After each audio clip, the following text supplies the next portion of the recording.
দর্শক দেখছেন এটি নিউজ। আবারও আপনাদের আমন্ত্রণ জানাচ্ছি। আমরা যেমনটা শুরুতে আপনাদেরকে জানিয়ে রেখেছিলাম যে কিছুক্ষণ আগে মাননীয় প্রধানমন্ত্রী বক্তব্য রাখছিলেন, যে বঙ্গবন্ধু কৃষি পদক বিতরণ অনুষ্ঠানে তিনি বক্তব্য রাখছিলেন এবং তিনি বলছিলেন যে যেহেতু আমরা করোনা পরিস্থিতির মধ্য দিয়ে যাচ্ছি, সেহেতু অনলাইন ব্যবস্থাপনা এবং অনলাইন বাজার এবং অনলাইন নিত্যপণ্য সরবরাহ করাটা এখন যতটা এগিয়েছে সেটা দক্ষিণ এশিয়ায় রীতিমতো একটা বিস্ময় হইচই ফেলেছে। আমরা ঠিক এই বিষয়গুলো নিয়ে একটু কথা বলতে চাই, যে আমাদের যারা নারী উদ্যোক্তা রয়েছেন প্রান্তিক পর্যায়ে, তারা যে সমস্ত অসাধারণ কাজ করছেন সেগুলোকে এই সমাজের যারা বিত্তবান তাদের হাতে পৌঁছানো কিংবা তাদেরকে জানানো, সেটি অন্যতম একটি কাজ। এবং সেই কাজটি আমরা জানি যে নারী উদ্যোক্তাদের নিয়ে কাজ করে অ্যাকশন এইড, তাদেরও একটি অনলাইন এরকম পণ্য সরবরাহ পৌঁছানোর ব্যাপারটি থাকে। আমরা এই বিষয়গুলো নিয়ে একটু কথা বলবো। আমরা আমাদের সঙ্গে এই মুহূর্তে যুক্ত হয়েছেন এটি নিউজ এবং এটিএন বাংলার চেয়ারম্যান মুক্তিযোদ্ধা ডক্টর মাহফুজুর রহমান স্যার, স্বাগত জানাচ্ছি। এবং একই সঙ্গে ডাক এবং টেলিযোগাযোগ মন্ত্রী মুক্তিযোদ্ধা মোস্তফা জব্বার। এই দুইজন সৃজনশীল মানুষকে এক ফ্রেমে পাওয়া আমার জন্য অনেক গর্বের, কারণ দুজনই আমার একেবারে কঠিন পছন্দের মানুষ। স্যার, আপনাদের দুজনের প্রতি কৃতজ্ঞতা। কিছুক্ষণ আগে মাননীয় প্রধানমন্ত্রী যে ভাষণটি দিচ্ছিলেন সেটি একটু শোনাবো আমরা, কিন্তু তার আগে চেয়ারম্যান স্যারের কাছ থেকে একটু শুনে নিব এটি নিউজ এবং এটিএন বাংলার। স্যার, এই যে নারী প্রান্তিক পর্যায়ে যারা আছেন তারা এই যে অসাধ্য সাধনগুলো করছেন, আমরা শুধু একটু তাদের ব্যবস্থাপনার মাধ্যমে তাদের পণ্যগুলো যেন মানুষের হাতে পৌঁছে, এটা তো এক অর্থে অর্থনীতিকে আরো বেশি স্বাবলম্বী করে। স্যার, আপনার কাছে কি মনে হয়?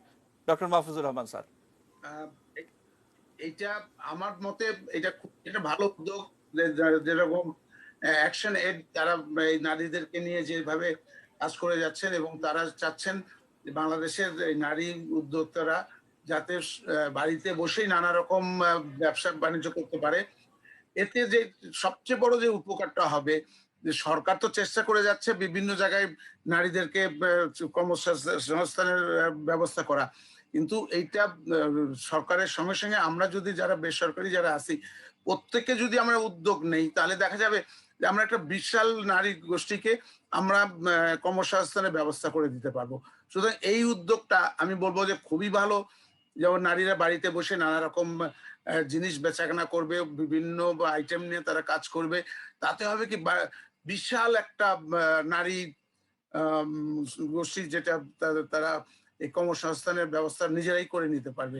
তাতে হবে কি, যেখানে আমি বলবো সরকারেও কিছুটা রিল্যাক্স হতে পারবে, যে এতগুলি মেয়েরা যদি কাজ করে যায় তাহলে বহুল অংশে নারীরা কাজে নিয়োজিত হয়ে যাবে। এই কারণে আমি এই উদ্যোগটাকে সাফল্যমণ্ডিত করার জন্য সর্বাত্মক সহযোগিতা করব এবং আমার এটিএন নিউজ, এটিএন বাংলার মাধ্যমে আমরা যেটুকু প্রচার করা দরকার ইনশাল্লাহ আমরা প্রচার করব। এবং আমি কিছুক্ষণ আগে মন্ত্রী সাহেবের সঙ্গে কথা বললাম, উনিও এই ব্যাপারে খুবই আগ্রহী। উনি বলেন যে উনার মন্ত্রণালয় থেকে যদি যা যা সহযোগিতা দরকার উনি তার সম্পূর্ণভাবে সহযোগিতা করবেন। এটাই আমার আমার মনে হয় আমরা এই জিনিসটাকে স্বাগতম জানাই এবং তাদেরকে উৎসাহিত করি জি কাজের ব্যাপারে। স্যার, স্যার আসবো আমি আবারও আপনার কাছে। এবার আমাদের মাননীয় ডাক এবং টেলিযোগাযোগ মন্ত্রী এবং বাংলাদেশের এই আইসিটি, বিশেষ করে ডিজিটাল বাংলাদেশ, যার হাত ধরে আলোর মুখ দেখেছে। স্যার, আপনার নিশ্চয়ই মনে আছে যে 2008-এ আওয়ামী লীগের যে নির্বাচনী ইশতেহার, তখন এই মুহূর্তে আওয়ামী লীগের যিনি মাননীয় আইসিটি অ্যাডভাইজার আছেন তিনি এবং আজকের প্রধানমন্ত্রী এবং আপনি একটা সহজ কথা সবসময় বলার চেষ্টা করেন, যে মানুষের সামনে যদি তুমি সম্ভাবনাটা রাখো, অর্থাৎ তুমি তোমার কাজগুলো যদি রেখে দাও এবং সেগুলো যদি তুমি পৌঁছে দেওয়ার ব্যবস্থাটা করো, তাহলে তোমার যে পলিটিক্যাল এজেন্ডা সেটা এমনি এমনিই হয়ে যায়। অর্থাৎ মানুষের সামনে সুযোগ সৃষ্টি করতে হবে। সেই ধারাবাহিকতায় নিশ্চয়ই আপনার অনেক কিছু বলার আছে। এবং এই যে পণ্য, নারীদের কি সীমাহীন কষ্ট দুর্দশার মধ্যে তারা এগুলো করে নিজেরা সমৃদ্ধ হচ্ছে, বাংলাদেশকে সমৃদ্ধ করছে। মোস্তফা জব্বার স্যার, কি যুক্ত করবেন? ধন্যবাদ প্রণব। আমি সত্যি সত্যি অত্যন্ত আনন্দিত। আমি এটিএন বাংলা এবং এটিএন নিউজের চেয়ারম্যান মহোদয়ের সাথে অনুষ্ঠান শুরু হওয়ার আগে একটু আলাপ করছিলাম এবং সেখান থেকে আমি যে ধারণাটা পেয়েছি, এটা আমি মনে করি এটি গর্ব করার মতন কর্মকাণ্ড।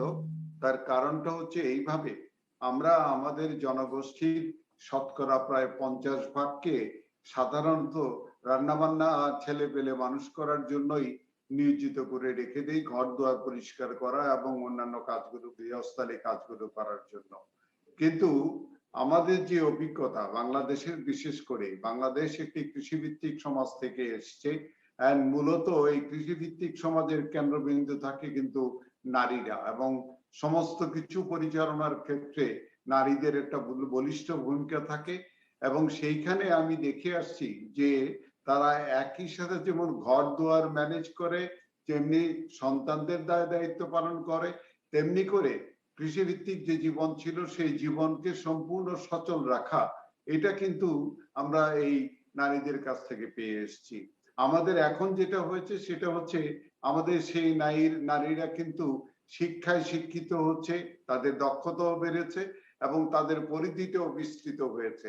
এই সময়কালে, বিশেষ করে আমি এই করোনা কালে দেখেছি আমাদের মেয়েরা এমনিতেই, আমি যখন তথ্য প্রযুক্তির বাণিজ্য সংগঠনগুলো পরিচালনা করছিলাম তখন থেকে দেখছিলাম যে আমাদের নারীরা যেই সব উদ্যোগ নিচ্ছে সেই সব উদ্যোগ অত্যন্ত সফলতার সাথে তারা একটা চূড়ান্ত পর্যায়ে পর্যন্ত নিতে পেরেছে। আমি অনেকগুলো সফল নারী উদ্যোক্তা জানি, এটা নগর কেন্দ্রিক ছিল।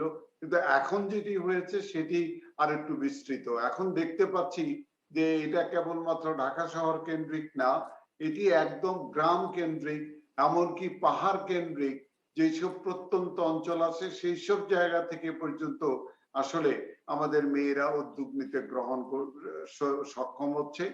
আমি এটাকে এই জন্য বলছি যে তারা সুযোগটা পেয়েছে, যে বস্তুত পক্ষে যেটা দরকার ছিল উদ্যোগ নেওয়ার জন্য সেটা ছিল তাদের কাছে কানেক্টিভিটি আছে কিনা। আমরা আজকে গর্বের সাথে বলতে পারি যে বাংলাদেশের এখন প্রায় প্রত্যেকটি ইউনিয়ন কানেক্টেড। 2021 সালের ভিতরে চর, দ্বীপ, হাওর যা আছে সবাই কানেক্টেড হয়ে যাবে। অর্থাৎ একজন নারী তার বাড়িতে বসে থেকে গৃহকর্ম করার পাশাপাশি সে সারা দুনিয়ার সাথে সম্পৃক্ত থাকার একটা ব্যবস্থার ভিতরে সে পৌঁছে যাচ্ছে। একই সাথে আমরা আরেকটা কাজ আমার জন্য যেটি খুবই গুরুত্বপূর্ণ, আমাদের মাননীয় চেয়ারম্যান সাহেব বলেছেন, আমি কিন্তু আরো একটা কাজ করি, সেটি হচ্ছে আমি কেবলমাত্র তাদেরকে পৃথিবীর সাথে যুক্ত করি না। আমার ডাক বিভাগ যেটি আছে, এই ডাক বিভাগ কিন্তু ওই যে প্রত্যন্ত নারীরা আছে, কৃষিকাজ থেকে শুরু করে বিভিন্ন কাজের সাথে যুক্ত আছে, তার পণ্য পরিবহনের ক্ষেত্রে কিন্তু আমরা একটা বড় ভূমিকা পালন করি, কারণ এত বড় নেটওয়ার্ক বাংলাদেশে আর কারো নেই। এবং আমরা এটা মনে করি যে প্রান্তিক জনগোষ্ঠীর কাছে এই সেবাটা পৌঁছে দেওয়া আমাদের একটা কমিটমেন্টের অংশ। এবং আমি এমন অনেক দৃষ্টান্ত জানি, আমি একটা দৃষ্টান্ত না বলে পারছি না। আমার এক আত্মীয় থাকে রাঙ্গামাটিতে, নর্মালি আমার ভাতিজা বৌমা ডাকি, বৌমা একটা জাস্ট বুটিক শপ চালাচ্ছিল, এই পাহাড়ি কাপড় চোপড় বিক্রি করতো, যারা পর্যটক প্রধানত তারাই তার ক্রেতা ছিল। এই করোনা কালের ভিতরে এই বৌমা এটি নতুন কর্মকাণ্ড শুরু করলো। সে ওই এলাকায় কাজু বাদাম উৎপাদিত হয়, কাজু বাদামটা নর্মালি ওই সময় ওরা প্রসেস করে না এবং মার্কেটিং হয় না।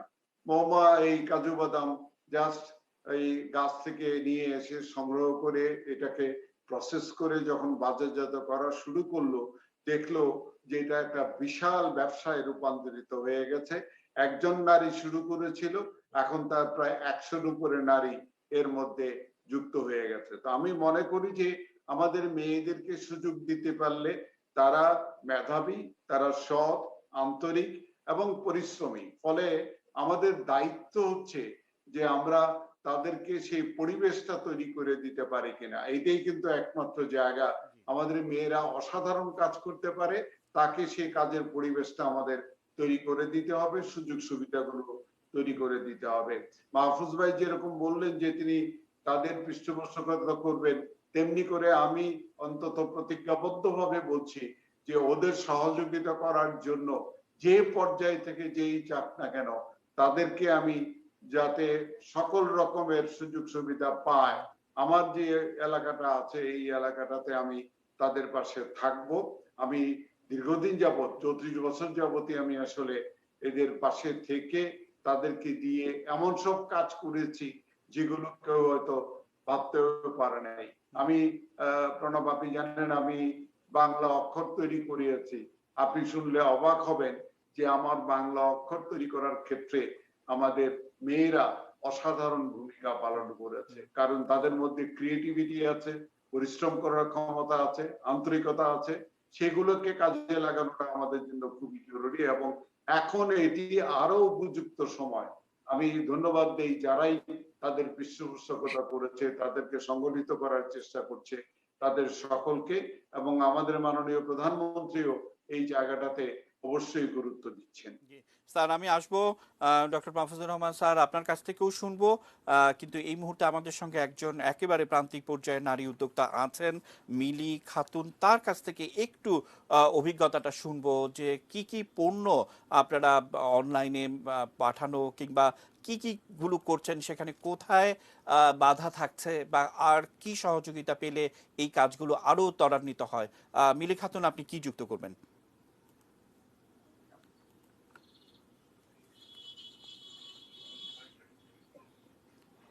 আসসালামু আলাইকুম। আসসালাম। ধন্যবাদ আমাকে কথা বলার সুযোগ দেওয়ার জন্য।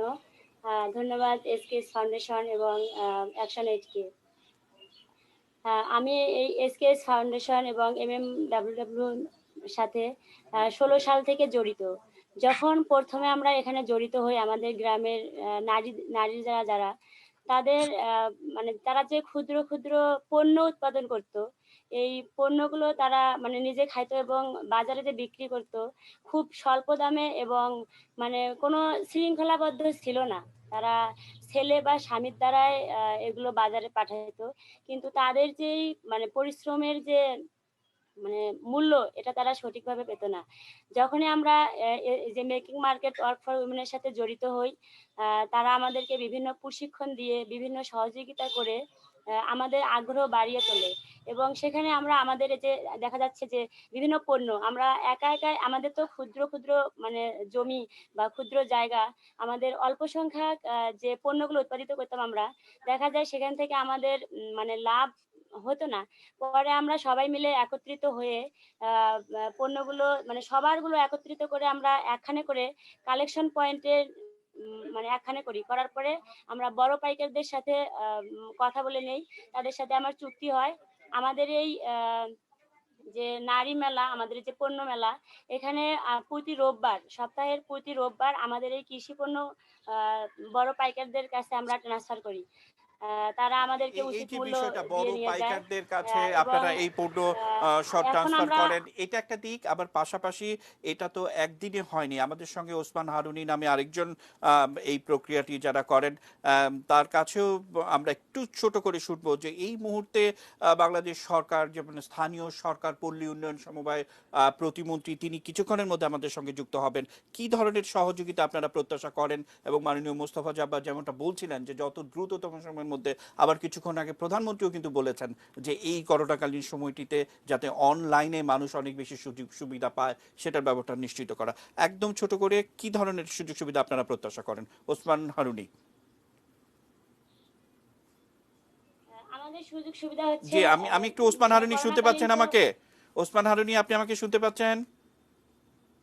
আচ্ছা, তিনি হয়তো অফলাইনে রয়েছেন। আমাদের সঙ্গে ফারাহ কবির, অ্যাকশন এইডের কান্ট্রি ডিরেক্টর, তিনি যুক্ত। ফারাহ, আপনি কি আমাকে শুনতে পাচ্ছেন? আচ্ছা, শুনতে পাচ্ছি। জি, ওসমান হারুনি, মানে কি ধরনের প্রত্যাশা আপনি আশা করেন?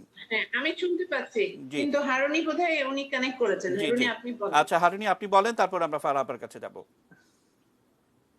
আচ্ছা, জি, শোনা যাচ্ছে আমাকে? জি, শুনতে পাচ্ছি, হ্যাঁ।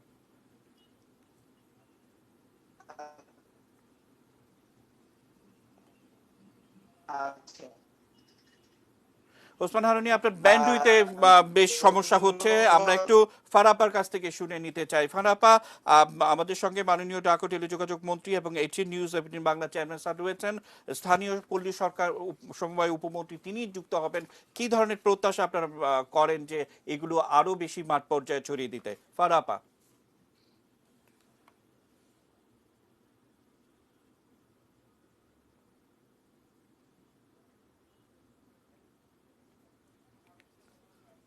ফারাহ আপা, আপনি শুনতে পাচ্ছেন আমাকে? আমি শুনতে পাচ্ছি, জি কিন্তু হারুনি জি, হারুনি কেটে গেল। ভাইয়ের হারুনি ভাইয়ের আচ্ছা ব্যান্ডউইথে বেশ সমস্যা হচ্ছে, শব্দ ভেঙে ভেঙে আসছে, তাই আচ্ছা আপনি যদি একটু শেয়ার করেন। আচ্ছা, মাননীয় মন্ত্রী মহোদয় এবং সবাই যারা এখানে আছেন, সবাইকে শুভেচ্ছা সকাল, এবং এটিএন কে আমাদের সঙ্গে যুক্ত হওয়ার জন্য। আর আমার সবচেয়ে বেশি ভালো লাগছে আমাদের আমাদের একেবারে গ্রামের এবং প্রান্তিক অঞ্চলের যে নারী উদ্যোক্তারা আছেন। তো আপনি আমাকে কি প্রশ্ন করলেন যদি আমি যেটা আরেকবার বললাম বলেন, যে নাকি আমি এমনি? আমরা যেটা বলছিলাম যে এই করোনাকালীন সময়টিতে এই বিষয়গুলো যত বেশি মানুষের কাছে আমরা পৌঁছবো, দেশ যেমন লাভবান হবে এবং একটা বৈষয়িক পরিবর্তনের মধ্য দিয়ে চ্যালেঞ্জ মোকাবেলায় আমরা সক্ষম হব, এই কথা তো নিশ্চয়ই আমরা বলতে পারি। জি, অবশ্যই, এবং আপনার সঙ্গে আমরা একমত, এবং আমরা বলবো যে আমাদের এই প্রান্তিক যে উদ্যোক্তারা বা এই নারীরা, তারা কিন্তু কখনোই আশা ছাড়েননি, এবং তারা তাদের কাজ, তাদের যে বিনিয়োগ, যেভাবে তারা কৃষি কাজে বিনিয়োগ করছেন, শ্রম দিচ্ছেন, সেটা কিন্তু তারা ধরে রেখেছেন। এবং আমরা সেদিনও আলাপ করছিলাম, তো বলছিলেন যে এখনো তারা হয়তো 1.5 লাখ টাকা ইনভেস্ট করলে 6-7 লাখ টাকা আয় করে আনতে পারছে, এইভাবে তারা এগিয়ে যাচ্ছে। কিন্তু কোভিডে আপনি জানেন যে লকডাউন এবং বিশেষ করে গাড়ি ঘোড়া চলা বন্ধ হয়ে গেলে তখন কৃষি যে পণ্যগুলো তার এক জায়গা থেকে আরেক জায়গায় নিয়ে যাওয়ারও তো একটা সমস্যা, কেন আমাদের দেশে পর্যাপ্ত কোল্ড স্টোরেজ নাই বা সেই ব্যবস্থা হয়নি, বা যেখানে কৃষি উৎপাদন হচ্ছে যে পণ্যগুলো, সেখানে যে আমরা ফ্যাক্টরি তৈরি করে সেইগুলো দিয়ে, যদি আলু যেখানে হয় সেখানে যদি আমরা ফ্যাক্টরি করে দেই, সেখানে আলুর নানা ধরনের জিনিস তৈরি করা যেতে পারে, আনারস, আম, যে কোনো সবজি, ফল যেটা হচ্ছে। সো সেখানেও আমাদের একটা প্রত্যাশা থাকবে যে সরকার এইগুলোকে টার্গেটেড উদ্যোগ নেবেন। তারা উদ্যোগ নিচ্ছেন বা কৃষিতে বিনিয়োগ করছেন, কিন্তু এখন এলাকা ভিত্তিক টার্গেটেড উদ্যোগও নিতে হবে, এবং নারী যে উদ্যোক্তাদেরকে তারা পণ্য তৈরি করছেন, কিন্তু তাদের বাজারীকরণের জায়গায় নিয়ে আসতে হবে। সেখানে কিন্তু এখন এই ডিজিটাল প্ল্যাটফর্ম একটা বড় ভূমিকা রাখছে, এই যে অনলাইন এখানে। তো সেটার জন্য সরকারকে স্টিমুলাস কিছু কিছু প্যাকেজ নেওয়া, বেসরকারি যেই সব প্রতিষ্ঠান আছে, মার্কেটস আছে, আমরা চেষ্টা করছি। আপনারা হয়তো জানেন যে অ্যাকশন এইড, তারপরে নেদারল্যান্ড এমবাসিদের যে আমাদের making market work for women প্রজেক্টে আমরা প্রমিদা, তারপর অন্যান্য লাইন, এবং আমাদের একটা আউটলেটও করেছি আউরি, যেখানে ওনাদের পণ্য নিয়ে এসে আবার ওগুলোকে তৈরি করে সেগুলো অনলাইনে বিক্রি হচ্ছে, এবং ফুড পান্ডার মতন বা পাঠাওয়ার মাধ্যমে এগুলো আবার ডিস্ট্রিবিউটও হচ্ছে। কিন্তু এটা তো খুব অল্প অল্প আমরা উদাহরণ সৃষ্টি করছি, সরকার এটাকে একেবারে দেশে ছড়িয়ে দিতে হবে সেই জায়গা থেকে। জি, আরো অনেক কিছু বলার আছে, বাট আপনার যদি কোনো প্রশ্ন আপনি থাকে। ঠিক যে কথাগুলো ঠিক বললেন, একেবারে এই কথাগুলো কিছুক্ষণ আগে মাননীয় প্রধানমন্ত্রী আজকে বঙ্গবন্ধু কৃষি পদক প্রদান করা হলো, ঠিক এই কথাগুলো মানে মনে হতে পারে যে আপনি এবং তিনি শেয়ার করেছেন, এরকম হতে পারে। আমরা একটু সেই কথাগুলো শুনে মাননীয় মোস্তফা জব্বার এবং আমাদের মাননীয় চেয়ারম্যান স্যারের কাছে যাব, একটু প্রধানমন্ত্রীর সেই, কারণ পুরো বক্তৃতাটাই কিছুক্ষণ আগে আমরা দেখিয়েছি, অর্থাৎ মানে একেবারে কৃষি পণ্য যেভাবে বিপণন হওয়া উচিত সেটার কথা তিনি বলছিলেন, একটু শুনে আমরা যাব। বাংলাদেশ এখন ডিজিটাল বাংলাদেশ, মোবাইল ফোন সকলের হাতে হাতে। কাজে আমরা সেই মোবাইল ফোন এবং ডিজিটাল পদ্ধতিতে কৃষি তথ্য যাতে আমাদের কৃষকরা পেতে পারে বা যারা উৎপাদন করে তারা পেতে পারে, তার ব্যবস্থা আমরা নিয়েছি, এবং কৃষি বাতায়ন এবং কৃষি কমিউনিটি রেডিও আমরা চালু করেছি। কারণ আগে আমাদের বাংলাদেশে একটাই রেডিও ছিল, সেটা হলো সরকারি। এখন আমরা বেসরকারি খাতে রেডিও উন্মুক্ত করে দিয়েছি, টেলিভিশন, রেডিও সবই, এবং সেখানে কৃষির উপর যে অনুষ্ঠান হয়, এবং কৃষকদের মাঠে যে কোনো একটা তথ্য প্রয়োজন হলে তারা কৃষি বাতায়ন থেকে সংগ্রহ করতে পারে, মোবাইল ফোনের মাধ্যমে সংগ্রহ করতে পারে, সেই ব্যবস্থাও আমরা দিচ্ছি। সেই তথ্য সেবাটা আমার দেশের কৃষক পাচ্ছে এখন। আমরা শুনলাম এবং এই ভাষণেই তিনি কিন্তু সেই পণ্যের বাজারীকরণ কি হবে সেই কথাগুলো বলেছেন। আমরা মাননীয় চেয়ারম্যান স্যারের কাছে একটু যেতে চাই। স্যার, একটা বিষয় যে শুধুমাত্র গণমাধ্যম, টেলিভিশন, রেডিও মানে গান প্রচার করবে বা অন্য খবর প্রচার করছে সেটি কিন্তু নয়। এখন কিন্তু যুগ হচ্ছে প্রান্তিক মানুষকে কিভাবে সহযোগিতা করা যায় এবং সচেতনভাবে এটিএন নিউজ যেটা করে, এটিএন বাংলা যেটা করে সেটাই কিন্তু এখন বিশ্বের ফরম্যাট হয়ে একটা চলার ব্যবস্থা কিন্তু হচ্ছে। সেটাই ইঙ্গিতটাই কিন্তু সবসময় আপনি আমাদেরকে বলেন। স্যার, নিশ্চয়ই আপনার অনেক কিছু যোগ করার আছে। মাহফুজুর রহমান স্যার। না, আমরা এটিএন বাংলা, এটিএন নিউজ আমরা কিন্তু সবসময় চেষ্টা করি আমাদের এই গণমাধ্যমের মাধ্যমে যাতে বিভিন্ন উদ্যোক্তারা বিভিন্ন ভাবে উৎসাহিত হন, সেইটা কিন্তু আমরা করে যাচ্ছি সব সময়। এবং এর জন্য আমরা অনেক সময় আমরা অনুষ্ঠানও করে থাকি বিভিন্ন নারী সংস্থাগুলোকে নিয়ে। তো এই ব্যাপারে আমি যেটা বলবো যে আজকের এই মুহূর্তে, করোনার মুহূর্তে, যেখানটা আমরা ঘর থেকে বেরোতে পারি না, সেই মুহূর্তে যদি আমরা ঘরে বসেই যদি এইসব উদ্যোগ নিতে পারি, নারীদেরকে যদি আমরা উৎসাহিত করতে পারি এবং আমাদের প্রচার মাধ্যমে যদি আমরা এটা প্রচার করে জনগণকে জানাই দিতে পারি যে আমাদের দেশের নারীরা আজকে এগিয়ে আসছে, এই কারণ এইটা আমি বলবো এটা একটা আধুনিক পদক্ষেপ। এটা ইতিপূর্বে ছিল না। আমাদের মাননীয় প্রধানমন্ত্রী উনি যখন ডিক্লেয়ার করলেন বাংলাদেশকে ডিজিটাল বাংলাদেশ তৈরি করবেন, তখন থেকে কিন্তু এই উদ্যোগটা নেওয়া শুরু হয়েছে। আমি আমাদের মাননীয় মন্ত্রী সাহেবকে বলবো, মোস্তফা জব্বার সাহেব, উনি কিন্তু এই ব্যাপারে যথেষ্ট সচেতন, কারণ উনি এই লাইনেই উনার সারা জীবন উনি কাটিয়েছেন, এই কম্পিউটার লাইনে। সুতরাং উনি যেটুকু ভালো, আমার মনে হয় উনার সে ভালো আমরা কেউ বুঝি না এবং বলতেও পারবো না। তো উনি এটা ভালো করে বলতে পারবেন যে আমরা এই শুধু শহর ভিত্তিক না, এখন এটাকে ছড়াই দিতে হবে গ্রাম ভিত্তিক, গ্রামগঞ্জের সব মহল্লা বিভিন্ন দূর প্রান্তে, যেখানটা আগে কোনো মোবাইলের কানেকশন ছিল না বা বিভিন্ন যোগাযোগের ব্যবস্থা ছিল না। আমি মন্ত্রী মহোদয়কে বলবো যে আপনার শহরটাকে তো আপনারা রীতিমতো বেশ ভালোভাবেই কানেক্ট করে ফেলছেন। আমি আপনাকে আরো বলবো যে একদম প্রত্যন্ত অঞ্চল, যেখানটা মানে আগে কিছুই ছিল না, সেসব অঞ্চলেও যদি আপনারা এই লাইনগুলি যদি টেলিকমিউনিকেশন লাইনটাকে যদি আরো ভালোভাবে পৌঁছাই দিতে পারেন, এবং আজকে আমাদের নিজস্ব স্যাটেলাইট আছে, এই স্যাটেলাইটের মাধ্যমেও যদি আপনি বিভিন্ন জায়গায় গ্রামগঞ্জের যদি একটা স্টেশন বসায় যদি সেটাকে রিলে করার সিস্টেমটা যদি আপনারা করে দেন, তাহলে আমার মনে হয় শুধু শহরবাসী না, গ্রামের বিভিন্ন অঞ্চলের মহিলারাও কিন্তু এইসব উদ্যোগ নিতে পারবে। কারণ তাদের আগে সেই সব ফ্যাসিলিটি ছিল না। এখন আপনাদের মাধ্যমে আপনারা যেরকম প্রচেষ্টা চালিয়ে যাচ্ছেন, গ্রামগঞ্জেও ছড়াই দিচ্ছেন আপনাদের এইসব কানেকশন, তারা যদি এই কানেকশনটাকে আরো যদি জোরদার করা যায়। আমি অনেক জায়গায় দেখছি যে ওখানে লাইন আছে বটে, কিন্তু এইসব ভিডিও কানেক্ট করার মতন মানে অত স্ট্রং লাইন সব জায়গায় নাই। তো সুতরাং আপনার মন্ত্রণালয় থেকে আপনি যদি এটা উদ্যোগ নেন যে আপনার গ্রামগঞ্জের সব জায়গায় যদি আজকে যদি ভালোভাবে এই কানেক্টিভিটি করা যায়, তাহলে কিন্তু দেশের সব অঞ্চলের মহিলারা উপকৃত হবে। এইটার জন্য যে কর্মসংস্থানের যে সমস্যা যেটা আমাদের দেশে সবসময় চলে আসতেছে, নারী কর্মসংস্থান, এইটার কিন্তু আমার মনে হয় আপনার প্রবলেম সলভ হয়ে যাবে যদি নারীরা এরকম ছোট ছোট ব্যবসা করে যে যা পারবে, যেমন গ্রামগঞ্জের শাক সবজি বিভিন্ন আইটেম নিয়ে যদি এই অনলাইনে যদি তারা বেচাকেনা করে, তাহলে কিন্তু সবাই কিন্তু উপকৃত হবে। কারণ আমরা আজকাল দেখতে পাচ্ছি গ্রাম অঞ্চলে অনেক কিছুই উৎপাদন হচ্ছে।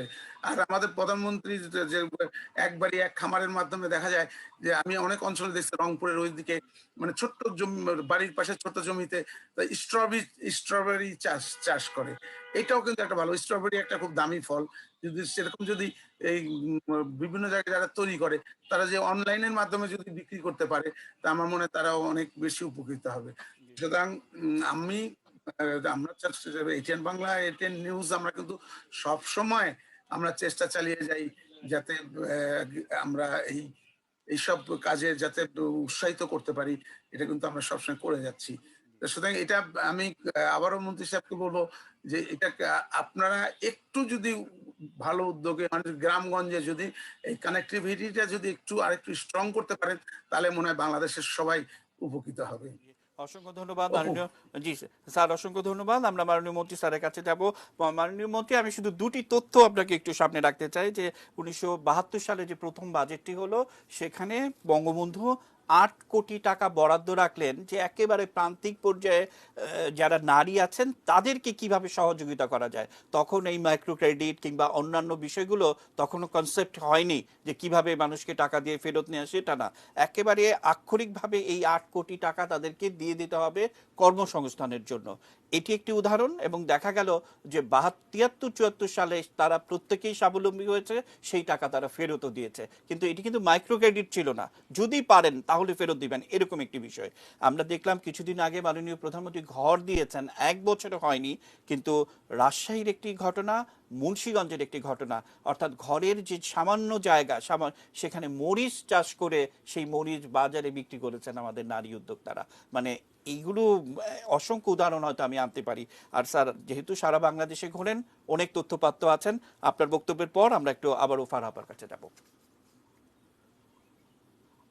ধন্যবাদ প্রণব। আমি গোড়াতেই বলেছি যে আমাদের নারীরা প্র্যাকটিক্যালি সৃষ্টির সবচেয়ে বড় কারিগর, এবং সকল ক্ষেত্রে তারা তাদের মেধাকে কাজে লাগাতে পারে। যেখানে এক টুকরো মাটি পাওয়া যায় সেখানে একটা বীজ বপন করে দিলে সেটি যে একটি মহিরু হয়ে পরিণত হবে, এটি আমাদের নারীরা ছাড়া আর কারো উপলব্ধি করার মতন ক্ষমতা থাকে না। সুতরাং তারা যে যেখানে যেটুকু সুযোগ পাবে সেই সুযোগের মাঝখান থেকে সেইটাকে ব্যবহার করে দেশের জন্য, নিজের জন্য, পরিবারের জন্য, সন্তানের জন্য করবে, এটাই স্বাভাবিক করে আসছে, সেটাই দেখে স্বাভাবিক। আমরা আমাদের মায়েদের কাছ থেকে সেই বিষয়গুলো দেখে আসছি, আমাদের কন্যাদের কাছ থেকেও সেই বিষয়গুলো দেখে আসছি। আমার এখানে আমি এই আমার আগে ফারাহ কবির বক্তব্য দিয়েছেন এবং আমাদের মাহফুজ ভাই বক্তব্য দিয়েছেন। আমি ফারাহ কবিরের একটা বক্তব্য, যে বক্তব্যটা খুবই গুরুত্বপূর্ণ আমি মনে করি, সেটি হচ্ছে যে আমাদের দেশের যে পণ্যগুলো নারীদের হাতের কাছে থাকে সেইগুলো বাজারজাত করার জন্য অন্তত একটা বড় সুবিধাটা দেওয়া দরকার। সেটি হচ্ছে যেমন ধরেন পচনশীল পণ্য যেগুলো আছে, শাক সবজি থেকে আরম্ভ করে মাছ বা অন্যান্য জিনিস যেগুলো আছে, সেগুলো সংরক্ষণের ব্যবস্থা গ্রামে থাকে না। আপনি খুব অবাক হবেন, আমি এই 18 সালে প্রথম আমাদের ডাক বিভাগের সর্টিং সেন্টারের একটা প্রকল্প নিয়ে গিয়েছিলাম আমাদের একনেক মিটিং এ। মাননীয় প্রধানমন্ত্রী একদম স্পষ্ট করে বলে দিলেন, আমি 14টা সর্টিং সেন্টার করতে চেয়েছিলাম, তিনি বললেন যে 14টা মানে 14টা জেলায় করতেছেন, আপনি 64 জেলায় কেন করেন না, কেন উপজেলায় করেন না, কেন ইউনিয়ন পর্যায়ে করেন না, এবং প্রত্যেকটি এই যে সর্টিং সেন্টার অথবা গুদাম করছেন তার প্রত্যেকটাতে চিলিং চেম্বার রাখবেন, যাতে আমাদের এই গ্রামের মানুষেরা তাদের শাকসবজি থেকে আরম্ভ করে মাছ মাংস সার সবকিছুই যেন ওখানে জমা রাখতে পারে, এবং আপনি গাড়ির ব্যবস্থা করবেন যে গাড়ি দিয়ে তারা সেই পণ্য সারা দেশে পরিবহন করতে পারে। তার মানে এই দূরদর্শিতাটা কিন্তু ফারাহ কবির আমাদের মাননীয় প্রধানমন্ত্রীর আছেন, এবং সেই প্রধানমন্ত্রীর দূরদর্শিতা আমাদেরকে এখন বাস্তবায়ন করতে হচ্ছে। আমরা 14টা করছি, আমরা এর পরে পুরো বাংলাদেশ ব্যাপী যাতে আমাদের এই পচনশীল দ্রব্যগুলো সংরক্ষণ করা যায় সেই ব্যবস্থাটা করব, পরিবহন করার ব্যবস্থাটাও আমরা সেই জায়গাতেই করব। কারণ আমি বুঝতে পেরেছি যে প্রধানমন্ত্রী আসলে একেবারে তৃণমূল পর্যায়ে কি দরকার সেই প্রয়োজনটা অনুভব করেন। স্যার আমি আসবো, আমাদের সঙ্গে ফারাহ কবির আপা আছেন, আবারও তার যুক্ত হয়েছে, তার সাথে আবারও একটু কথা বলতে চাই। আপা, একটা বিষয়, যে আজকে যে মেলাটার আনুষ্ঠানিক উদ্বোধন আপনারা করছেন, নিশ্চয়ই করোনাকালীন সময়টিতে সাধারণ মানুষ পণ্য সেবা এবং সবকিছু পায়, সেটাই তো মূল উদ্দেশ্য। এটা একটা দিক। আবার আরেকটি দিক আমরা দেখেছি বিভিন্ন পর্যায়ে গবেষণায় যে নারী উদ্যোক্তারা শতভাগ তাদের আমরা ঋণ দেই কিংবা যেই সেবাটাই দেই সেটা আবার শতভাগ ফেরত তারা দেন, এবং যে কারণে এসএমই খাতের কথা বারবার বলা হয় যে 100 কোটি 200 কোটি টাকা নিয়ে সবাই টাকা নিয়ে বিদেশে চলে যায় ইত্যাদি ইত্যাদি হয়, কিন্তু এই নারীরা 2 লাখ 3 লাখ 5 লাখ নিয়ে সব সঠিকভাবে প্রফিট সহ ফেরত দেন। এটা বিশ্বের ইতিহাসে বিরল। এ কথা আমি বলতে পারবো কিনা, ফারাপা কি বলবেন? অবশ্যই, এবং এটার দ্বিমত করার কোনো সুযোগ নেই। যত গবেষণা আছে যে এই ছোট ছোট নারী উদ্যোক্তারা তাদেরকে যে কোনো ঋণ দিলে তারা সেটা ফেরত দেওয়ার জন্য ব্যস্ত শুধু হয়ে যান না, তার জান প্রাণ দিয়ে তারা কাজ করে তারা সেটা ফেরত দেয়। এবং সেখানেই আমি বলবো এবং মন্ত্রী মহোদয়ের দৃষ্টি আকর্ষণ করব যে নীতি আছে, পলিসি আছে, এমনকি সিস্টেম নিয়ে আসা হয়েছে, কিন্তু প্রয়োগ নেই। এবং একটি নারী ব্যাংকে থেকে লোন নিতে যাবে সে তো ভয়েই যায় না, তাকে যেভাবে যা যা তার কাছে চাওয়া হয়, আমরা যারা লেখাপড়া শিখেছি বা আমাদের অন্য এক্সপোজার, আমরাও যেতে তিনবার চিন্তা করি যে এনআইটি লাগবে, লাগবে, কয়বার ঘুরতে হবে, এই দেশ থেকে ওই দেশকে যেতে হবে। তো একটা অনুরোধ থাকবে যে যেই প্রশ্নটা করেছেন অবশ্যই তারা ফেরত দেয়, তারা তাদের মাথার ঘাম দিয়ে তারা আয় করে এই জিনিসটা যত তাড়াতাড়ি সেই লোনটা ফেরত দেওয়া যায়। অন্যদিকে সরকারকে ব্যবস্থা নিতে হবে যেন যেই ব্যাংক বা যেই প্রতিষ্ঠান তাদেরকে এই ঋণ দেয় তারা যেন নারী বান্ধব হয়, তারা এগিয়ে আসে। কেন আপনার দেশের এতগুলো নারী উদ্যোক্তা কিন্তু বঞ্চিত হচ্ছে। আমাদের আগে 2 লাখ টাকা পর্যন্ত কোল্যাটারাল ফি ছিল, এবার 3 লাখ টাকা পর্যন্ত বলা হচ্ছে যে তাদের দেওয়া হবে। তো এটা নিতে তো পারছে না ব্যাংকগুলো, কিন্তু উদ্যোক্তাদের জন্য টাকা পয়সা নিয়ে বসে আছে, কিন্তু তারা ওই সার্ভিসটা অত ইজি করছে না। আরেকটি হলো যে সরকার চিন্তা করতে পারে কিনা যে এই সার্ভিসগুলো তাদের কাছে নিয়ে যাবে। সবসময় তাদেরকে ব্যাংকের কাছে আসতে হবে, ব্যুরোক্রেসির আমলাতান্ত্রিক যে ব্যবস্থার মধ্যে আসতে হবে কেন? আপনারা ওনাদেরকেও তো টার্গেট দিতে পারেন যে আপনারা এই বছরে এত নারী উদ্যোক্তাকে নিয়ে আসবেন, আপনার এই অ্যানুয়াল পারফরমেন্সে আমরা এটা ইভ্যালুয়েট করব, এটাই আপনার অ্যাচিভমেন্ট হবে। You will be the best employee of the bank যদি আপনি 100টা নারী আরেকটা ছোট্ট উদ্যোক্তাকে নিয়ে বিষয়ে আপনার দৃষ্টি আকর্ষণ করতে চাই। আমাদের যারা ব্যবসা বাণিজ্যের সাথে সম্পৃক্ত থাকেন, আমরা প্রায়শই আমাদের চেয়ারম্যান স্যার সামনে আছেন, স্যারের সামনেই কথাটা বলতে চাই যে এমন কিছু উদ্যোক্তা আছেন যে এই ঈদ এলে কিংবা এই করোনার সময়ে এই যে আমাদেরকে এইটা দিতে হবে, প্রণোদনা দিতে হবে, সাবসিডি দিতে হবে, এই ধরনের ওই ব্যবসায়ীরা, আজকেও এরকম ব্যবসায়ীরা এ ধরনের কথা বলেছেন। কিন্তু আমাদের প্রান্তিক পর্যায়ে নারী উদ্যোক্তাদেরকে যদি আমরা দেখি, তাদের সামনে যদি সুযোগটা করতে পারি, তারা বরঞ্চ গ্রামীণ পর্যায়ে অর্থনীতিকে একেবারে কোনো অভাব ঘটাতে দেন না। অর্থাৎ নেতৃত্বে যদি নারী থাকে এবং পরিবারের সিদ্ধান্তর জায়গায় যদি নারী থাকে, তাহলে দেখা যায় যে মুখ ফুটে কিছু বলবে না, কিন্তু সমস্ত কিছু সঠিকভাবে ম্যানেজ করবে। এটা একটা স্পিরিট কিনা, আপনার কাছে কি মনে হয়? আমি একটু এখানে দ্বিমত মুখ ফুটে বলবে না, না তার কথা শুনছেটা কি? সে তো বলতে চাচ্ছে, শুনছে না। শোনার জায়গাটাকেও বাড়াতে হবে, বৃদ্ধি করতে হবে এবং জবাবদিহিতার জায়গা ওখানে দিতে হবে। এবং আমরা দেখেন রিভার্স মাইগ্রেশন হয়েছে কোভিডে, দেশে ইনফর্মাল সেক্টর থেকে চাকরি টাকরি হারিয়ে গেছে, দিন মজুর, রিক্সাওয়ালা, সবাই ভ্যান আলা, চায়ের যে ছোট ছোট দোকান ছিল সব, কিন্তু তারা গ্রামে গিয়ে না খেয়ে মরেনি। তার মানে কৃষক এবং যারা খাদ্য উৎপাদন করে তারা আমাদেরকে বাঁচিয়ে রেখেছে। তো এটা আমাদের বোধ দায়িত্ব, এবং আমরা আশা করব যে সরকারি যে পরিকল্পনাগুলো যেগুলো হয় সেগুলো যেন বাস্তবায়ন হয় এবং প্রয়োগ হয়। এটাই হলো যে ওনাদের উদ্দেশ্য, বা ওনারা যে পলিসিতে নিচ্ছেন না সেটা না, আমরা এটার বাস্তবায়ন দেখতে চাচ্ছি। আর কিছু টার্গেটেড জায়গায় কাজ করতেই হবে, যেটা আমি একটু আগেও বলেছি। এবং আমি মুস্তফা জব্বার সাহেবের কথায় ভালো লাগলো যে উনি ওই উদ্যোগটা নিয়েছেন 14টা জেলায়, আশা করি আরো বাড়বে। কিন্তু এটা ওই ডিজিটাল মার্কেটিং লাগবে। আপনি কোল্ড স্টোরেজ করলেন, আপনি ওখানে ফ্যাক্টরি করলেন, তারপরে বাজারকরণ লাগবে। তো সেখানে ওই প্রাইভেট সেক্টরকেও আনতে হবে বা কোঅপারেটিভ করে দিতে হবে। আরেকটা উদ্যোগ যদি আপনি নেন, নারীদের কোঅপারেটিভ, নারীদের কোঅপ, বিশ্ব কিন্তু অনেক উন্নত দেশে, আপনি ইউকে, ইউএসএ, জার্মানি, সব জায়গায় কিন্তু কোঅপারেটিভ আছে। এই কোঅপারেটিভ আমাদের দেশে যদি নারী কোঅপ করেন, তারা এই ব্যবস্থার মধ্যে দিয়ে তাদের পণ্য বাজারীকরণ করবে এবং এই ডিজিটাল সুযোগটা নিবে, যেটা প্রধানমন্ত্রী অসংখ্য ধন্যবাদ ফারাহ আপা। যে এই যে নারীদের কোঅপারেটিভ হবে, সমবায় হবে, সমবায় প্রতিমন্ত্রী আমাদের সঙ্গে লাইনে আছেন, আমরা যুক্ত হব তার কাছে। মোস্তফা জব্বার, রাজনীতির প্রশ্ন করে রাখি, ঠিক এই কাজটাই বঙ্গবন্ধু করতে চেয়েছিলেন, যেটা ফারাহ আপা বললেন। আমরা কি বলেছি যে একেবারে একদলীয় শাসন ব্যবস্থা ইত্যাদি ইত্যাদি, বাকশাল টাকশাল, হেন কোনো গালি নাই, সেটা আমরা দেই নাই। কিন্তু আজ স্বাধীনতার 50 বছরে আমাদের সেই কথা ভাবতে হচ্ছে, আমাদের নারী উদ্যোক্তারা, এনজিও কর্মীরা সেটা ভাবছেন, ভাবেন, এটাও আমাদের অন্যরকম ব্যাপার মনে হয়। মাননীয় আম, প্রতিমন্ত্রী, আপনাকে অসংখ্য কৃতজ্ঞতা যে আমি জানি যে আপনি আরেকটি সভা শেষ করে আমার সামনে ঢুকলেন। আজকে নারী উদ্যোক্তারা যে কথাগুলো বলছেন যে তারা বিকল্প একটা মার্কেটিং, ডিজিটাল মার্কেটিং এর কথা, এবং তাদের যে উৎপাদিত পণ্য সেটা যেন সরবরাহ করা যায় সেটা তারা চাইছেন।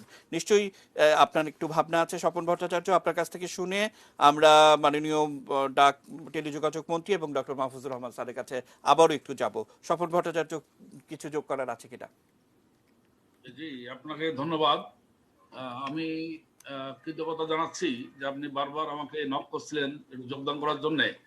আমি ওই মিটিংটা সম্পূর্ণ না করেই আমার বক্তব্য দিয়ে আমি বিদায় নিয়ে এসেছি আপনাদের কাছে। কারণ আমি এখানে বসেই কিন্তু আপনাদের টেলিভিশনটা আমার সামনে আছে, সবসময় এটিএন চালু থাকে, এবং আমি সব প্রোগ্রামগুলো মিটিং এর মধ্যেই কিন্তু আমি অবলোকন করছিলাম। এবং এখানে উপস্থিত আছেন আমাদের মাননীয় মন্ত্রী মহোদয় মোস্তফা জব্বার সাহেব, সিনিয়র মন্ত্রী মহোদয়, আমাদের চেয়ারম্যান এটিএন এর ডক্টর মাহমুদ সাহেব, এবং আরো অনেকেই, আমি সবার পরিচয় ঠিক আমি জানি না। আমি সবাইকে ধন্যবাদ জানিয়ে আমি যে এটুকু বলতে চাই যে আজকের যে আলোচনা বিষয়টি আপনারা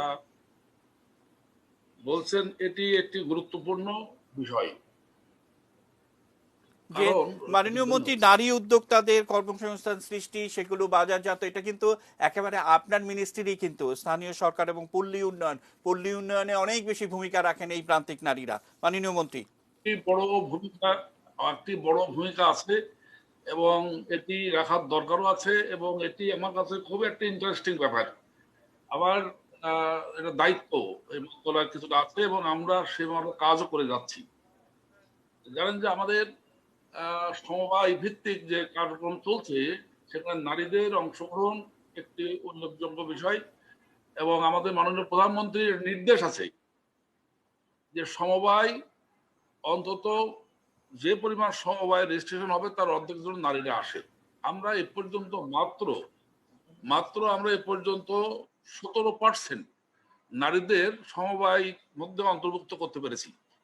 আমরা এখন চেষ্টা করছি বিভিন্ন জেলাতে আমরা পাইলট প্রজেক্ট নিয়ে আর কি, যে কিভাবে আমরা শুধু নারীদের নিয়েই আমরা আলাদাভাবে সমবায় সমিতি করতে পারি, এবং তাদের যে কুটির শিল্পের যে কাজ আছে, আজকে বিভিন্ন রকম তাদের উৎপাদিত পণ্য আছে, তাদের সে সমস্ত চমৎকার পণ্যগুলো তারা যাতে সহজে এগুলো বাজারজাত করতে পারে, তারা উপযুক্ত মূল্য পায়, এবং তারা তাদের পুঁজি কিভাবে দেওয়া যায়, আমরা এই বিষয়গুলো নিয়ে চিন্তা করছি।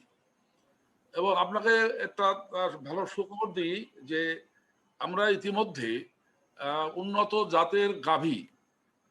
জাতের গাভী আমরা নারী সদস্যদের দিচ্ছি, এবং তারা সেখান থেকে দুধ উৎপাদন করে এটি আমাদের প্রতিষ্ঠান মিলভিটাও বেচতে পারে, আবার নিজেরা প্রোডাকশনের মধ্য দিয়ে দধি বা কিছু ছানা, পনির এগুলো কিন্তু বানাচ্ছে, ইভেন চিজ পর্যন্ত কিন্তু এখন মেয়েরা বানাচ্ছে। কিন্তু মুশকিল হচ্ছে যে এটারে আমি একটু থামাই, স্বপনদা একটু থামাই আপনাকে। আমাদের সঙ্গে ফারাহ কবিরকে আমি 1 মিনিটের জন্য আবার একটু সংযুক্ত করতে চাই। আপার কোনো সুনির্দিষ্ট বক্তব্য আছে কিনা, তারপর আমরা মাহফুজুর রহমান স্যারকে দিয়ে অনুষ্ঠান শেষ করব। তার আগে মোস্তফা জব্বার আরেকবার বলবেন। আপা, আপনার কি কিছু যোগ করার রয়েছে? ফারাহ আপা। না, আমি শুধু বলবো যে আপনি স্থানীয় সরকারের এবং পল্লী উন্নয়নের যে পরিকল্পনা নিয়েছেন সেটা যদি আমরা এখন একসঙ্গে বাস্তবায়ন করতে পারি, এবং নারী উদ্যোক্তার কথা শুনে আমরা জানি আমরা কিছু সার্ভিস বা আপনারা কিছু কাজ নিয়েছেন, ওনারা এটা পাচ্ছেন কিনা, ওনারা এটা থেকে উপকারী হচ্ছেন কিনা, এবং ওনাদের কি ডিমান্ড, এই সুযোগটা করে দিন। আর ডিজিটাল মার্কেটিং এর জন্য ওই আপনারা যদি একটু সাপোর্ট করেন, কেন এই যে দুধের কথা আপনি বললেন, ইন্ডিয়াকে কিন্তু আমূল পরিবর্তন করে দিয়েছে। জাস্ট আমূলের দুধ যেই চাষিরা গরু পালন করতেন, এবং আমাদের দেশে কিন্তু নারীরাই গরু মোটা তাজা করা, তারপরে এই যে সামনে কোরবানি ঈদে তাদেরই কিন্তু গরু তারা বিক্রি করবে। সো এটা আপনি একটা বড় ভূমিকা প্লে রাখতে পারেন, আমরা আশা করবো সেটা আপনি করবেন। হ্যাঁ, আমাদের সঙ্গে ওসমান হারুনি ভাই আছেন, তার ব্যান্ডউইথে কিছুটা সমস্যা ছিল। হারুনি ভাই, একদম ছোট করে আপনার কোনো কিছু যোগ করার আছে কিনা?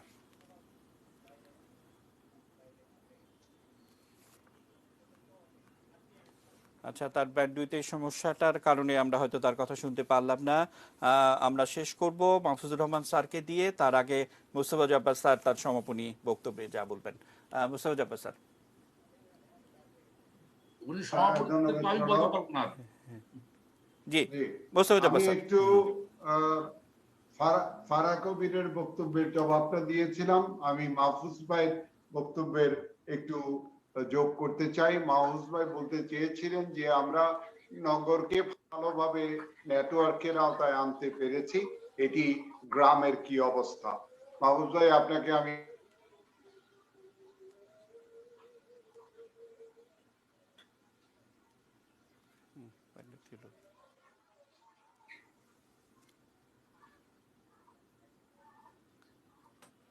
আমাদের আমাদের মানে বৃষ্টি হলে হ্যাঁ যাচ্ছে না, ফাইবার অপটিক্স কানেক্টিভিটি যাচ্ছে না।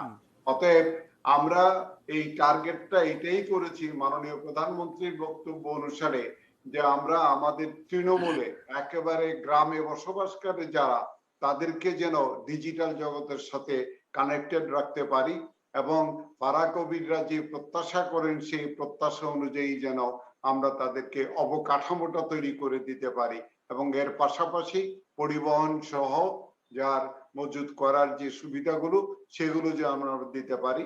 আমাদের এই সহায়তার হাতটা প্রসারিত আছে, এটা প্রতিদিন সমৃদ্ধ হচ্ছে, আরো সমৃদ্ধ হবে। আমি আশা করি যে একটা চমৎকার ইকোসিস্টেম দাঁড়িয়ে যাবে আমাদের মেয়েদের জন্য। অসংখ্য ধন্যবাদ। আমি স্বপন ভট্টাচার্যকে 30 সেকেন্ড সময় দিতে চাই। স্বপন ভট্টাচার্য, কি যুক্ত করবেন?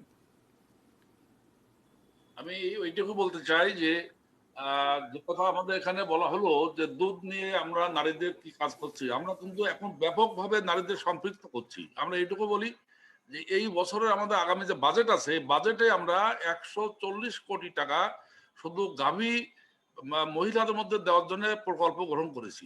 ইতিমধ্যে আমাদের হাতে একটি প্রজেক্ট পাস হয়ে এসছে, যেটি শুধু নারী মহিলার যে নারী সমিতি, সমবায় সমিতিরা যেটি পাবে মেহেরপুর এবং যশোর, সেখানে আমরা 49 কোটি টাকা বরাদ্দ পেয়েছি এবং সেটি আমরা কাজ শুরু করেছি।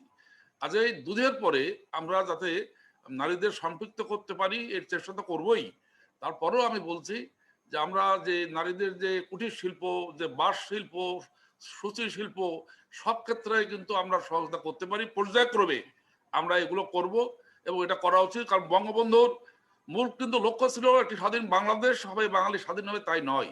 এদেশের সাধারণ মানুষ যাদের পেটে ভাত নেই, যারা কর্ম পায় না, যারা অসহায় আছে, তাদের জীবনযাত্রার মান উন্নয়ন করার জন্য, নারী স্বাধীনতার জন্য, এবং নারীরা যাতে নিজেরা কাজ করে স্বয়ম্বর হতে পারে, আমরা সেই লক্ষ্য নিয়ে আমাদের মন্ত্রণালয় থেকে আমরা কাজ করে যাচ্ছি।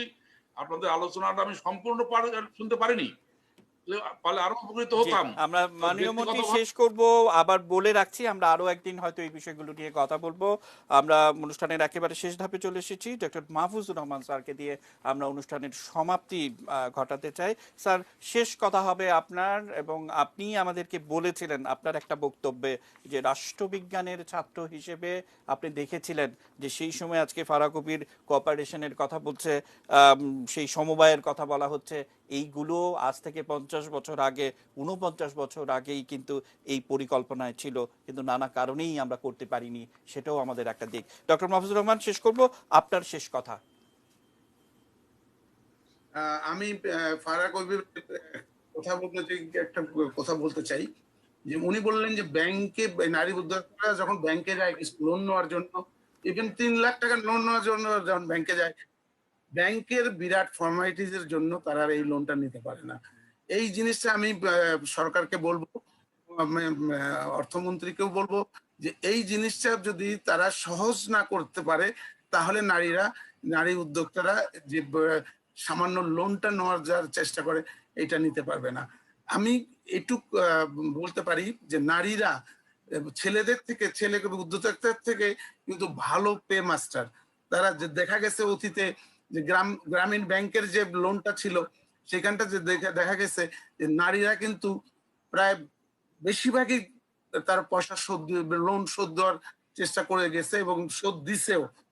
এবং এই ব্যাপারে আমি একটা সাজেশন দিতে পারি যে যেসব নারী উদ্যোক্তারা শুধু গ্রাম অঞ্চলে না, শহরের ভিত্তিতে যেসব মহিলারা শিক্ষিত মহিলারা যারা ডিগ্রি পাশ করে কোনো একটা ডিগ্রি যে কোনো একটা লাইনে যখন পাশ করে, যে ধরে নিয়ে একটা ডাক্তার বা ইঞ্জিনিয়ার, একটা মহিলা যখন পাশ করে তার অনেক কিছু করার চিন্তা থাকে, চাকরি সে প্রথমে স্টেপ নেয় যে কোনো ভালো চাকরি পাওয়ার জন্য। কিন্তু এখন বাংলাদেশে দেখা গেছে যে কর্মসংস্থান চাকরির খুব অভাব, চাকরি প্রোভাইড করা যাচ্ছে না বিভিন্ন সংস্থায়। সেই ক্ষেত্রে যেটা হতো যে ডাক্তার অথবা এই ইঞ্জিনিয়ারদেরকে তাদের সার্টিফিকেট যদি ব্যাংক কোলাটারাল সিকিউরিটি হিসেবে যদি রেখে তাদেরকে লোন দেয়, তাহলে কিন্তু এইসব উদ্যোক্তারা সহজে হয়তো একটা ডাক্তার তার ছোটখাটো একটা করতে পারে, ক্লিনিক করতে পারে, ইঞ্জিনিয়ার ছোটখাটো একটা কারখানা করতে পারে, কিন্তু সেই জন্য দরকার তাদের অর্থ। আমার মনে হয় একটা সার্টিফিকেটকে কোলাটারাল সিকিউরিটি হিসেবে রেখে যদি তাদেরকে লোন দেওয়া হয়, আমার মনে হয় এটা সবাই উপকৃত হবে। এবং আমি মাননীয় মন্ত্রী সাহেবকে বলবো, আপনিও যখন ক্যাবিনেটে যখন কথা বলবেন, আপনিও একটু যদি বলেন যে সার্টিফিকেট কিন্তু একটা যারা ডিগ্রি পাশ করে তারা সারা জীবন পড়াশোনা করে যে সার্টিফিকেট অর্জন করে, এটা কিন্তু তার কাছে সবচেয়ে দামি একটা জিনিস। সেইটাই যদি ব্যাংকের কাছে কোলাটারাল সিকিউরিটি হিসেবে যদি রাখা যায়, রেখে যদি ব্যাংক যদি সহজ শর্তে যদি লোন দেয়, তাহলে কিন্তু এই নারী উদ্যোক্তাটা আরো এগিয়ে যাবে। দেখা যাবে তারা অনেক ক্ষেত্রে পুরুষের থেকেও অনেক ক্ষেত্রে এগিয়ে যাবে। কিন্তু নারীদের ক্ষেত্রে দেখা যায় নারী এবং পুরুষের উদ্যোক্তাদের মাঝে যেটা আমরা যেটা দেখতে পাই, লক্ষণ করতে হয়, নারীরা কিন্তু ভালো পে মাস্টার। ব্যাংক থেকে লোন নিলে তারা কিন্তু অতি সহজেই লোনগুলি পরিশোধ করে, এটা আমাদের স্বীকার করেই যেতে হবে। সুতরাং এটাকে মানতে হবে। এবং এই জিনিসটা চিন্তা করে আমি বলবো সকল ব্যাংকের সহকর্মীকে বলবো যে আপনারা সচেতন হন, নারীদেরকে এইসব যারা নিজের চেষ্টায় যারা আজকে অনলাইনে বেচাকেনা করার চিন্তা ভাবনা করতেছে, তাদেরকে আপনার সহজ শর্ত মানে সহজ ভাবে লোন দেওয়ার চেষ্টা করেন। এবং শুধু লোন না, এবং এই ক্ষেত্রে যে জিনিসটা করতে হবে, চড়াও ইন্টারেস্টটা মাফ করতে হবে। এত চড়া ইন্টারেস্ট দিয়ে ব্যবসা তারা করতে পারবে না, কারণ তারা আজকে খুব কম্পিটিশনের যুগ চলে আসছে, প্রতিটা মাল বিক্রি করতে হয় খুব কম্পিটিশনে। 10% প্রফিট করাটা বড় ব্যাপার এখন, এত সহজ না 10% প্রফিট করা। সুতরাং 10% প্রফিট করতে যায় যদি নারী উদ্যোক্তা যে লোনটা নিবে, সেই লোনে যদি 9% যদি ব্যাংকেই ইন্টারেস্ট দিতে হয়, তাহলে তার সে কাজ করবে কি করে? সুতরাং এই ক্ষেত্রেও একটা চিন্তা করার বিষয় আছে যে এইসব লোন, নারী ছোট ছোট ক্ষুদ্র লোন যদি নারীদেরকে দেওয়া হয়, এর ইন্টারেস্ট যেন ম্যাক্সিমাম 4-5% উপরে যেন না হয়, কারণ তা না হলে এই লোনের কোনো উপকার হবে না, নারীরা কোনো মানে তাদের অগ্রগতি করতে পারবে না। কারণ ব্যাংক যদি তার সম্পূর্ণ লাভের পয়সা যদি ব্যাংক নিয়ে নেয়, তাহলে কোনো লাভ হবে না। সুতরাং সব দিকে চিন্তা ভাবনা করে আমরা যদি এই পদক্ষেপ, নানা রকম পদক্ষেপ নিতে পারি, যেমন কোলাটারাল সিকিউরিটি হিসেবে তার সার্টিফিকেট, ব্যাংক ইন্টারেস্ট যদি কনসিডার করা যায়, দেখা যাবে বাংলাদেশের নারীরা অনেক দূরে এগিয়ে যাবে। এবং আমাদের আর চিন্তা ভাবনা করতে হবে না, নারীদের কর্মসংস্থানের চিন্তা ভাবনা করতে হবে না। আমার মনে হয় মন্ত্রী সাহেব এটা যদি আপনারা উদ্যোগ নেন, এই উদ্যোগে দেখবেন অবশ্যই মানে বাংলাদেশ অনেক দূরে এগিয়ে যাবে। বিশেষ করে নারীদের উদ্যোক্তাদের নিয়ে আমরা অনেক দূরে এগিয়ে যেতে পারবো। এবং আপনাকে আমার ধন্যবাদ মন্ত্রী মহোদয়, যে আপনি বললেন প্রত্যন্ত অঞ্চলে আপনারা এই অনলাইন সিস্টেমগুলিকে জোরদার করবেন। এবং আমি আশা করব যে আপনি যতদিন আছেন, আমার মনে হয় এই জিনিসটা যদি করে যেতে পারেন, সবাই আপনাকে স্মরণ রাখবে, চিরকাল স্মরণ রাখবে যদি আপনি এই কাজটা করে যেতে পারেন। ঢাকায় যেরকম আমরা অনলাইনে কথা বলতে পারি খুব সহজে, এবং গ্রাম অঞ্চলেও যদি যেটা হয়, তাহলে এই অনলাইন ব্যবসাটা কিন্তু সব বাংলাদেশের সব অঞ্চল থেকেই করা সম্ভব। কারণ গ্রামে কি কি উৎপাদন হচ্ছে, এটা অনলাইনের মাধ্যমে যদি আমরা এই ঢাকা শহরবাসীকে যদি জানাতে পারি, তাহলে দেখা যাবে যে ওই পণ্য বিক্রির যে সমস্যা, সেটা আর থাকবে না। কারণ ঢাকা যখন জানতে পারবে যে ওই গ্রামে ওই অঞ্চলে এই জিনিসটা অ্যাভেলেবল, তৎক্ষণাৎ কিন্তু ঢাকার মহাজনরা ওখানে যে মালগুলি কিনে আনতে পারবে। সুতরাং আপনার ডিপার্টমেন্ট, আজকে বলবো এই অনলাইন তাকে যদি ভালো শক্তিশালী করতে পারেন, তাহলে সবার জন্য আমরা সবাই উপকৃত হবে, বিশেষ করে নারী উদ্যোক্তারা আরো বেশি উপকৃত হবে। আপনার মন্ত্রী মহোদয়, আপনাকে অশেষ ধন্যবাদ যে আপনি এই ব্যাপারে অনেক সচেতন এবং আপনি কাজ করে যাচ্ছেন।